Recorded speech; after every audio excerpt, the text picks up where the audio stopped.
I'm Kenny from SDR Insights. I run short-term rentals and I help others do the same. I've been in this space long enough to see the ups, the downs, and now this massive shift where a lot of people are just throwing in the towel. But here's the thing, just because they didn't get the results that they wanted, it doesn't mean the model is broken. It just means you have to play smarter. In this video, I'm breaking down why I'm still buying Airbnbs in 2025 and beyond, and why this might be the best time ever to be strategic and get in. Let's dive into it.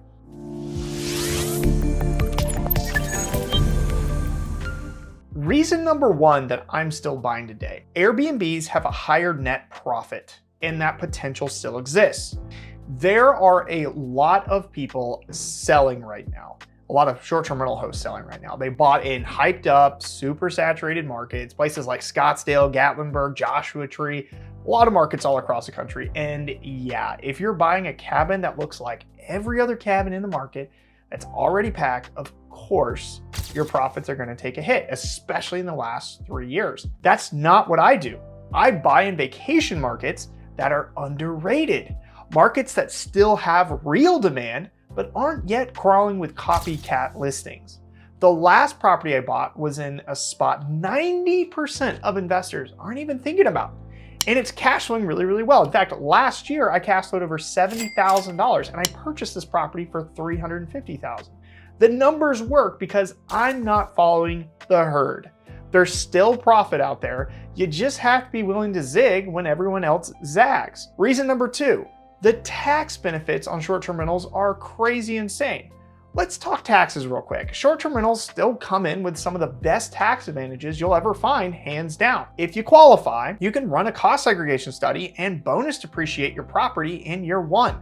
That means you can offset a huge chunk of your income, W-2, 1099, you name it. Most people don't realize even if your property just breaks even on paper, the tax benefits alone could put thousands back in your pocket. This is one of those things that the gurus rarely talk about, but it's a major reason why I keep personally investing. And then you also get the appreciation.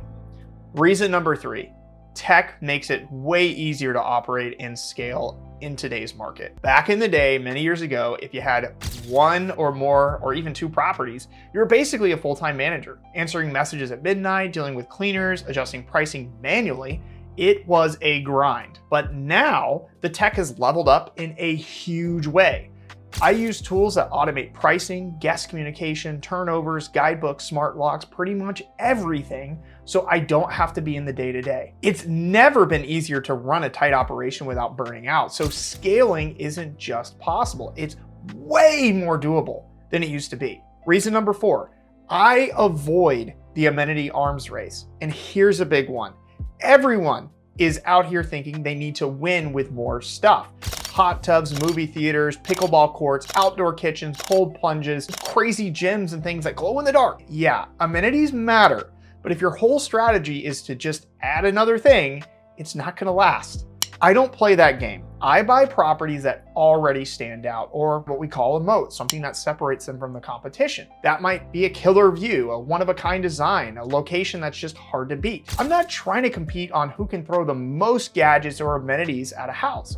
I'm focused on buying places that are just naturally desirable. And that's what keeps the bookings strong without me constantly chasing the trend or keeping up with the Joneses. So reason number five: I'm playing the long game. A lot of people bought hoping to ride the wave for 2 to 3 years, cash out and move on. That's not my style. I'm in this for the long haul. I buy properties I actually want to hold on to. I look for deals where I can force appreciation, where I can basically renovate, rebrand, reposition, and create value from day one. I want to make money on the buy, not just hope the cash flow comes later. And I'm focused on vacation markets that have staying power, places people will still be visiting 10, 20 years from now, because that's where the long-term wealth gets built.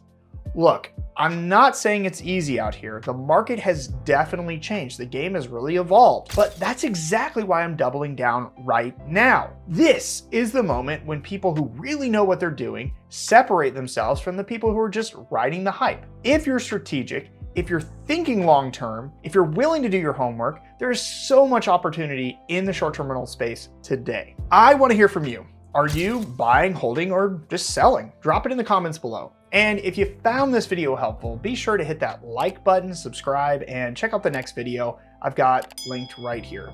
I'll walk you through exactly how I personally analyze short-term rental markets before I even make an offer. I'll see you on the next one.